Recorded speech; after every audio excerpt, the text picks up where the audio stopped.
wabarakatuh. Halo sobat mahasiswa, selamat datang di podcast Ngobrol Santai Mahasiswa. Tempat kita cerita bahas hal-hal seru seputar dunia kampus, pengalaman organisasi, dan cerita-cerita yang relate banget nih sama kehidupan kuliah. Bersama aku, Alvino Raini Marida dari jurusan Agroteknologi Angkatan 2023. Hari ini kita bakal ngobrol bareng seseorang yang super spesial nih. Beliau ini adalah sosok yang sibuk ngurusin program kerja, ngambil aspirasi mahasiswa, sampai jadi penopang utama di kehidupan organisasi di jurusan. Langsung saja kita sambut Bang Devano Girmayasa. Halo Bang. Halo. Wow, hai. Gimana nih Bang? Gimana nih Bang? Kabarnya hari ini? Alhamdulillah. Sehat. Kamu gimana? Alhamdulillah sehat, baik, sampai bersih. Ya, kalau boleh tahu nih Bang, Abang sekarang ada di semester berapa sih Bang? Aku sekarang ada di semester 7. Semester 7. Baik. Semester 7 ini kira-kira lagi sibuk ngapain aja nih Bang? Semester 7 ya, selayaknya mahasiswa di berbagai kampus ya. Yes, Itu memang sudah seharusnya mikirin tugas akhir. Cuman kalau kamu nanya kesibukan pribadi, aku akhir-akhir ini ya dari awal aku sampai pas itu ada kesibukan organisasi karena masih punya tanggung jawab yang harus diselesaikan. Wow, keren banget Bang. Kalau boleh tahu nih Bang, tanggung jawabnya itu sebagai apa sih Bang? Di tahun ini aku mengambil amanah sebagai ketua umum. Wow, keren banget, itu jujur keren banget sih Bang. Sebagai ketua umum. Ketua umum dari? Ketua umum dari Persatuan Mahasiswa Oke, Persatuan Mahasiswa Universitas Lampung. Oke, berarti Abang ini selain sibuk kuliah, tapi juga Abang sibuk menjadi seorang ketua umum kalau boleh di Permadi. Oke, kita hari ini pakai baju ungu, baju apa nih Bang? Kamu tahu nggak? Tahu sih sebenarnya, cuman mungkin banyak yang nonton maupun adik-adik, teman-teman semua yang belum tahu, kita pakai baju ungu. Ini sebenarnya kita pakai baju apa sih? Tolong menjelaskan gitu. Ini namanya PDL. PDL, pakaian dinas. Pakaian dinas apa? Itu kalau di Perma AGT sendiri, khususnya di periode ini ya, itu biasa dipakai, bahkan diwajibkan untuk pengurusnya dipakai di hari Senin. Kita pakai PDL hari Senin guys. Kenapa PDL ini warna ungu gitu Bang? Kenapa PDL warna ungu? PDL. Sebenarnya cerita-cerita tentang kenapa PDL warna ungu itu banyak sekali dan versi yang berbeda. Cuman informasi yang sampai ke aku itu konon katanya dulu di depan jurusan aku gedung D itu ada sebuah pohon yang berbunga, nggak tahu nama pohonnya apa. Nah, dan bunganya itu warnanya ungu. Oh, sampai sekarang tuh masih ada nggak sih Bang? Sampai sekarang masih ada itu. Sampai sekarang warna ungu. Nah, itulah mungkin jadi salah satu inspirasi karena memang di depan jurusan Agroteknologi ada bunga warna ungu, itu jadi salah satu inspirasi untuk abang dan mbak kita memilih warna ungu sebagai pakaian dinas sebagai identitas. Keren banget sih. Warna ungu gitu ya. Jadi ciri khas kita, karena setahu saya tuh di Unila ini belum ada nggak sih Bang yang warna ungu kayak gitu. Ya. Ya kan? Jadi ciri khas kita banget gitu. Tadi kan kita sedikit mention tentang Perma AGT. Kalau boleh tahu Perma AGT itu apa sih Bang? Perma AGT ya itu kan adalah sebuah singkatan ya. Perma AGT kan singkatan dari kepanjangan Persatuan Mahasiswa Agroteknologi. Jadi secara garis besar Persatuan Mahasiswa Agroteknologi itu adalah sebuah lembaga kemahasiswaan. Sebuah lembaga kemahasiswaan tentunya yang bernaung di tingkat jurusan agroteknologi, Fakultas Pertanian, Universitas Lampung, Disipat, AGT. Oke. Ini kan dijelasin juga kalau Perma AGT itu adalah sebuah lembaga mahasiswa. Kalau boleh tahu nih Bang, kira-kira fungsi dari Perma AGT itu apa sih Bang? Fungsi dari Perma AGT kalau aku jabarkan ya, itu yang pertama yang pasti menjadi wadah untuk komunikasi, untuk koordinasi, untuk menyalurkan aspirasi ke jurusan agroteknologi itu sendiri yang pasti. Kemudian yang kedua, lagi-lagi sebagai penyambung lidah antara ketika kita mau komunikasi ke pihak internal ataupun eksternal jurusan agroteknologi itu sendiri, itu jadi salah satu fungsi Perma AGT.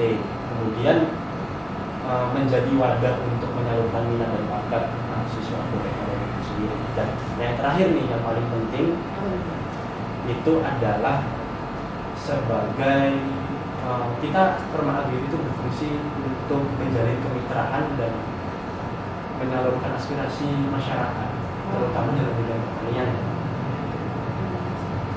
Keren banget sih, ya jadi Perma AGT ini salah satu fungsinya tuh sebagai wadah bagi mahasiswa jurusan agroteknologi gitu ya. Kita balik lagi ke belakang, tadi kita ngomongin tentang cerita-cerita kenapa baju kita warna ungu, dimulai dari pohon yang ada di depan gedung D itu.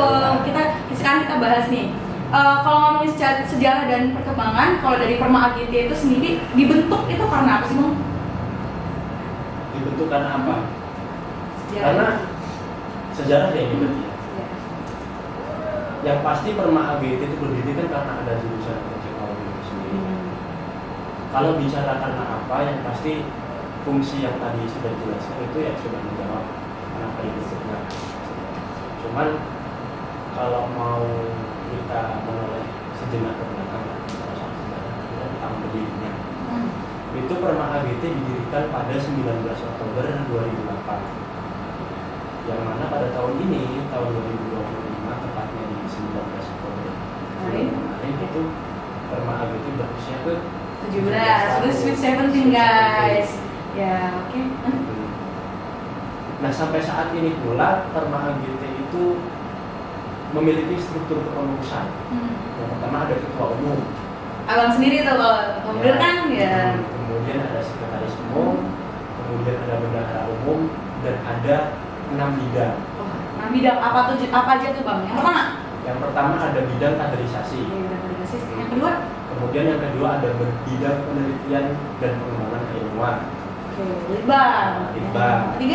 Yang ketiga ada hubungan eksternal. Yes, hubungan eksternal. Bidang kamu kan? Ya, bener banget Bang. Keempat? Sekarang keempat ya. Bidang keempat ada pengabdian kepada masyarakat. Oh, itu yang turun-turun langsung ke masyarakat itu ya Bang? Ya, itu yang turun langsung ke masyarakat. Yang kelima Bang? Kemudian yang kelima ada bidang dana dan usaha. Oh, itu yang kita jual-jualan ya. Yang keenam? Yang keenam ada bidang pengembangan minat dan bakat. Yang kita selalu bakat dan minat kita di situ. Nah, di luar daripada ketua umum, sekretaris umum dan bendahara umum, itu di masing-masing bidang ada kepala bidang dan sekretaris bidangnya. Kemudian mungkin banyak nih teman-teman maupun adik-adik yang belum tahu apa sih perbedaan dari Perma AGT sendiri dengan BEM, terus dengan UKM, itu bedanya apa sih Bang? Dengan organisasi lain juga. Yang pasti dari segi status, kemudian dari segi sifat dan tujuan itu beda. Kenapa aku bilang dari segi status berbeda dengan organisasi yang lain? Karena yang pasti Perma AGT dari segi status itu kan berkedudukannya di tengah jurusan teknologi. Kemudian dari segi sifatnya Perma AGT itu tidak dinaungi oleh organisasi kemasyarakatan, sosial atau politik manapun. Jadi memang bernaung di jurusan teknologi itu sendiri. Kemudian yang namanya organisasi kan pasti masing-masing organisasi kan punya tujuan yang berbeda-beda ya. Maksudnya berbeda-beda. Mungkin secara garis besar 3 poin itu yang membedakan antara Perma AGT dengan organisasi lain. Itu guys, jadi itulah tadi perbedaan antara Perma AGT dengan mungkin BEM dan UKM. Nah, kita lanjut nih.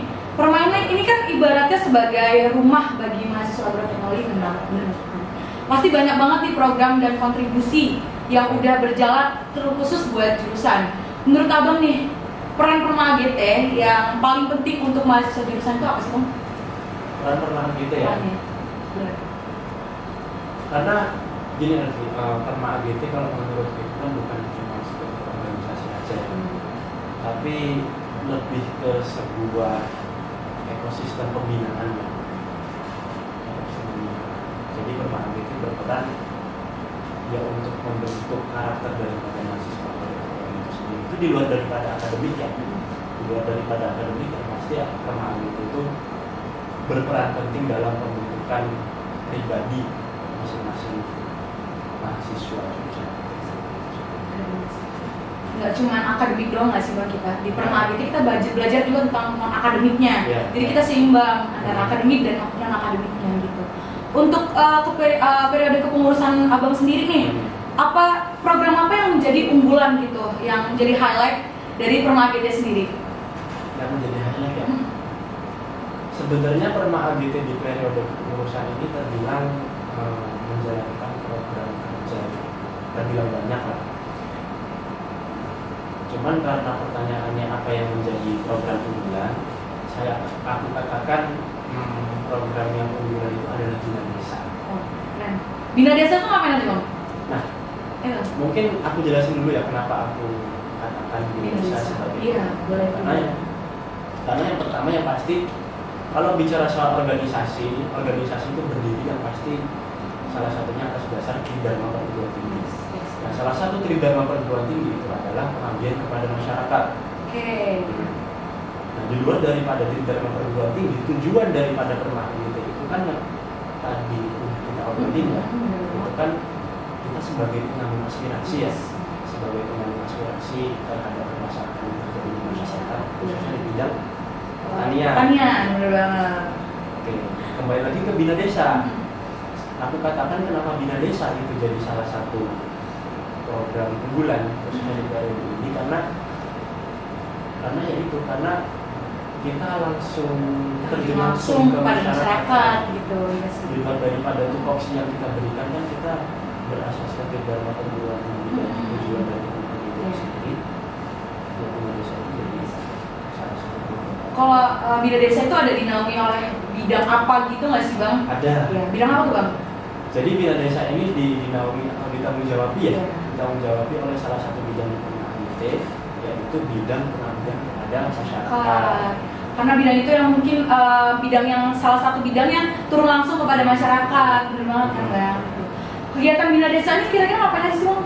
Kalau boleh tahu dari garis besarnya aja gitu, ngapain aja?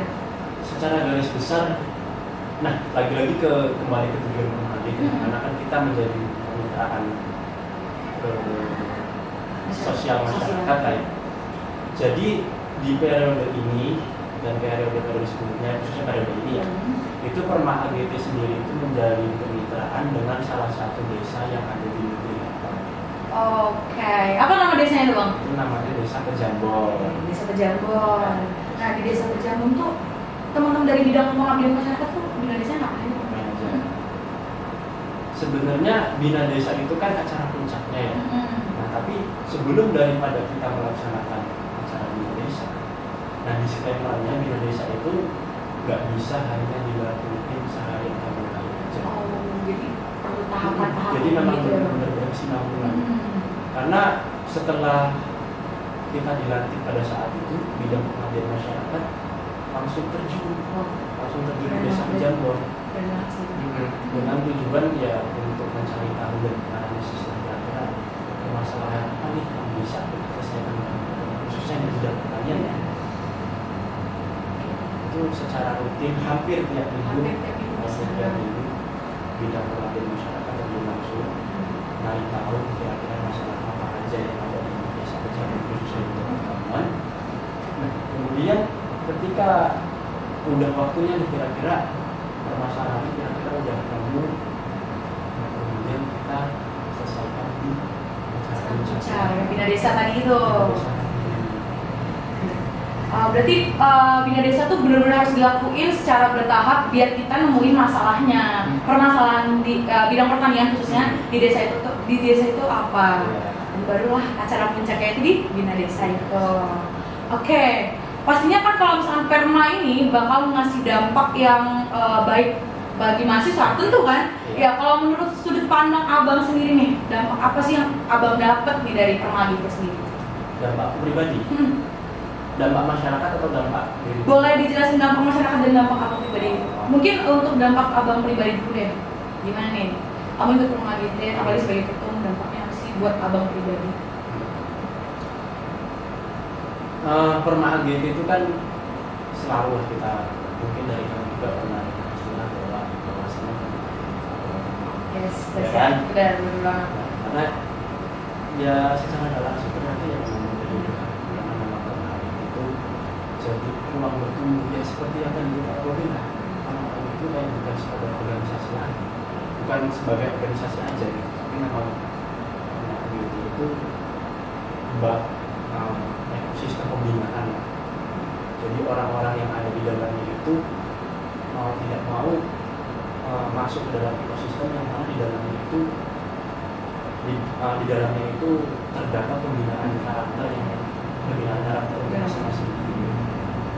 Kalau ya lanjut bang. Mana? Yang udah jalan. Nggak lanjut dulu tadi abang kan mau ngejelasin apa? Atau mungkin abang mau ngejelasin dampak dari Permagit ini bagi masyarakat. Tadi kan udah dijelasin bina desa gitu. Dampaknya buat masyarakat itu apa sih bang? Dampak untuk masyarakat yang pasti kita selalu berharap yang positif lah. Karena di luar daripada kita yang belajar banyak ke teman-teman kita juga pula kan harus memberikan dampak yang positif juga untuk masyarakat umum. Salah satu representasinya ya dengan tadi ada program kerja yang secara langsung bertatapan dengan masyarakat. Kita masuk ke bagian yang mungkin banyak ditunggu nih sama penonton semua. Cerita perjalanan abang sebagai ketua umum ini gimana gitu, kayak motivasi awal abang buat jadi ketua umum ini apa gitu yang membuat abang menggugu untuk menjadi ketua umum? Motivasi apa? Lagi-lagi soal dampak sih, lagi-lagi soal rumah ya, karena nggak tahu ya, aku menganggap Permagit itu bukan sebagai organisasi aja, cuma ya memang lebih ya rumah gitu. Karena pada saat aku menjadi anggota ya, sebelum aku menjadi anggota sebagai ketua umum, benar-benar salah satu organisasi yang sangat berdampak banget buat aku, terutama dalam pembinaan karakter, kemudian dalam pemecahan sebuah konflik. Itu relate sih, sama aku juga relate. Pembentukan karakter di Permagit itu sangat-sangat berdampak gitu, benar banget kan? Nah, ngomongin soal motivasi berarti kamu. Nah, Motivasi. mungkin aku berangkat lebih ingin berterima kasih aja sih. Walaupun ya mungkin apa yang aku lakuin sekarang nggak bakal cuman ya aku ingin adik-adikku nanti atau setahun, 2 tahun, 10 tahun atau 20 tahun ke depan itu merasakan hal yang sama seperti apa yang udah aku rasain sebelumnya. Rasanya ya Permagit itu banyak memberikan dampak yang baik. Itulah kenapa ya itu sih aku berangkat dari kata pengabdian.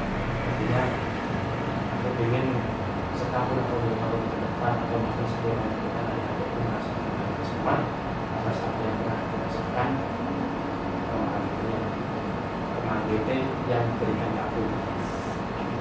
Kalau jangan serius semua kan? Kita ngobrol santai aja gitu, santai aja gitu. Kalau tadi kan kita kayak yang udah serius banget. Ada nggak sih bang cerita lucu nih? Cerita lucu aja dulu dari abang mungkin selama hidup Perma itu ada nggak cerita-cerita lucu gitu? Ada nggak? Atau nggak mungkin dong abang hidupnya serius terus? Kayak mungkin nggak cerita lucu juga nggak apa-apa sih bang, aku ceritain aja kayak di Perma temenan sama ini asik gitu. Ada nggak cerita-cerita kayak gitu? Cerita lucu ya? Cerita lucu ada sih, ada. Cuman aku bingung mau menceritakan yang mana. Karena mungkin ya selain kita juga di Perma kan biasanya kan ya kita asik-asikan, seru-seruan bareng sama teman-teman juga kan. Mungkin abangnya masih bingung guys gimana cerita-cerita tentang hal-hal lucu, maksudnya pokoknya bingung lah, kita lanjut aja mungkin ya.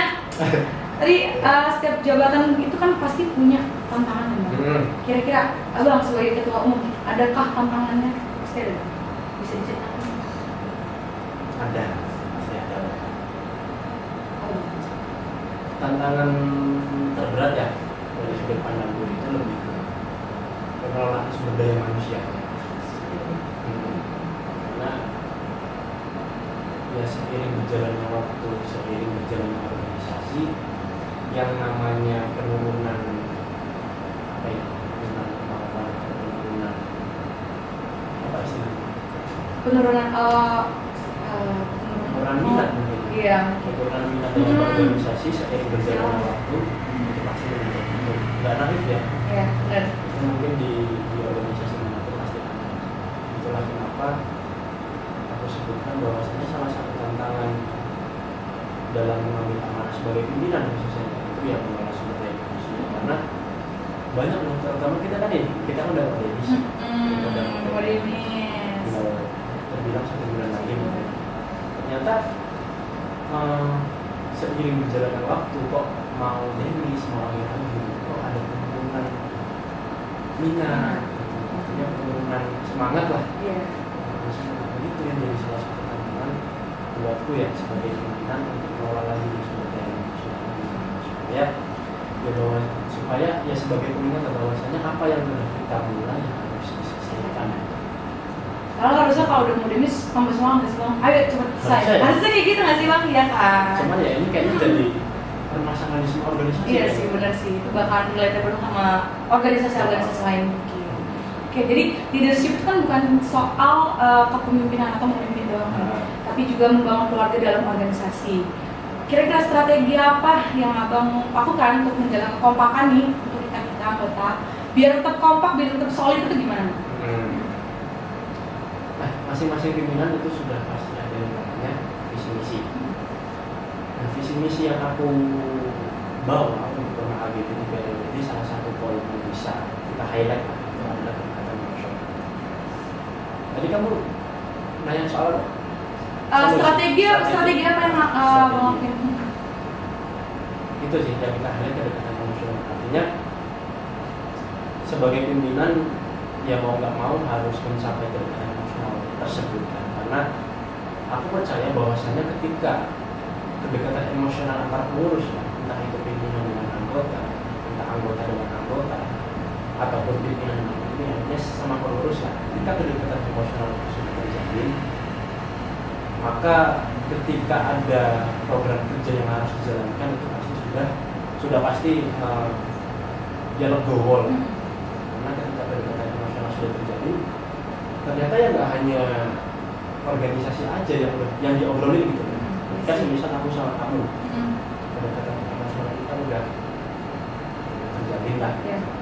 Oke, dari sini. Ya sih. Oke, ya.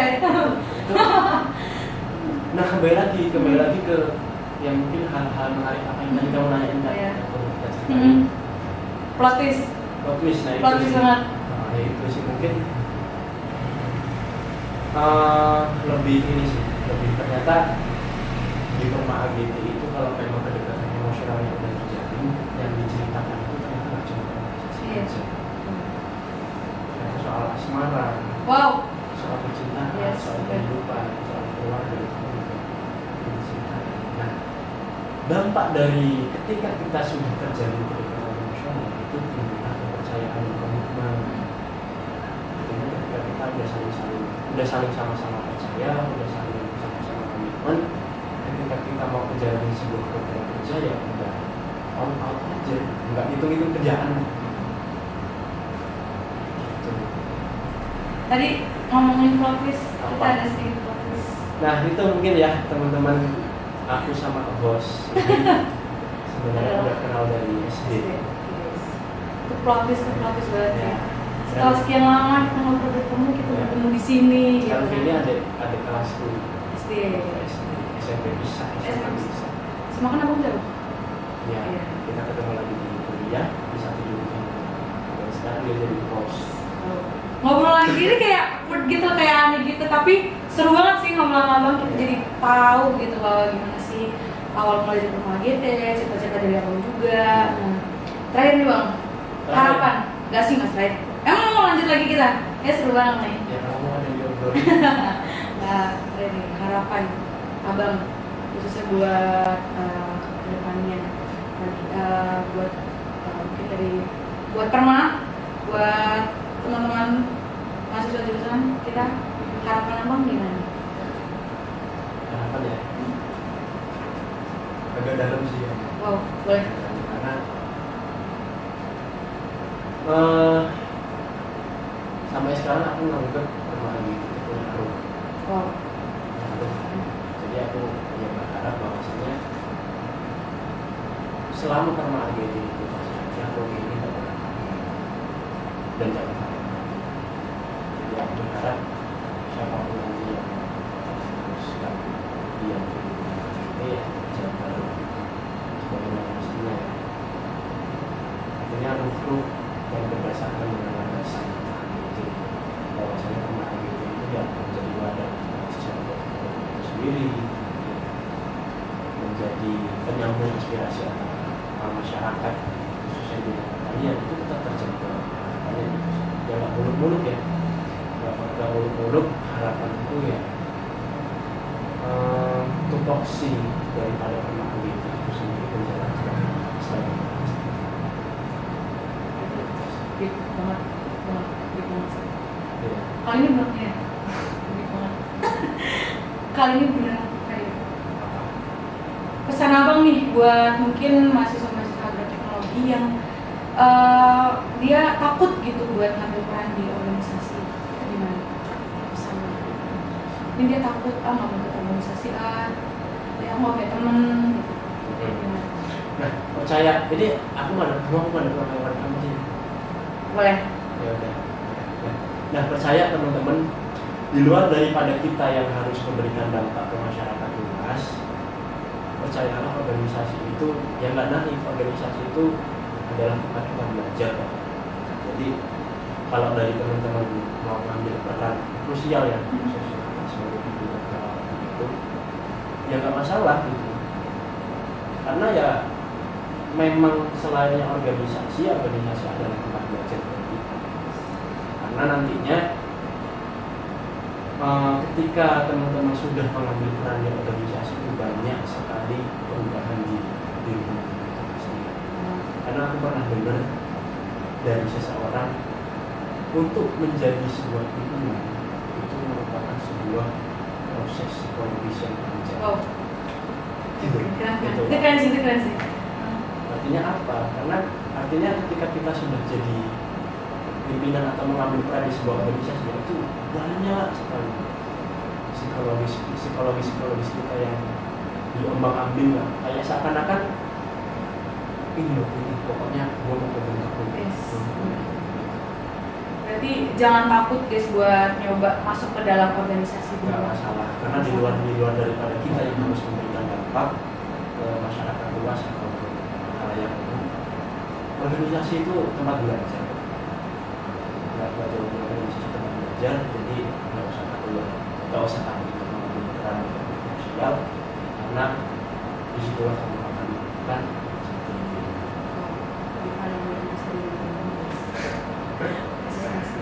Oke, mungkin gila sih, kita udah ngobrol panjang lebar dan seru banget. Mungkin segitu aja cerita-cerita singkat kita, segitu aja. Nanti kita next mungkin ada segmen, ada part kedua, mungkin kita ngobrol-ngobrol lagi, seru-seruan lagi. Mau ngucapin terima kasih banyak banget buat Bang Devan Angger Marisa atas cerita-ceritanya sama-sama inspiratif. Terima kasih banyak loh. Iya. Kita juga sebagai teman ngobrol lah ya, kalau jadi langsung ngobrol. kayaknya jadi ngobrol lah. Ya, semoga teman-teman juga bisa dapetin insight yang baru dan makin semangat nih buat ikut berorganisasi, khususnya di Permagete ini ya sih Bang. Oke, mungkin segitu dulu dari obrolan kita hari ini. Aku Elvinur Aina Marida sebagai host pamit undur diri. Jangan lupa buat like, komen, dan subscribe. Bye bye. Terima kasih.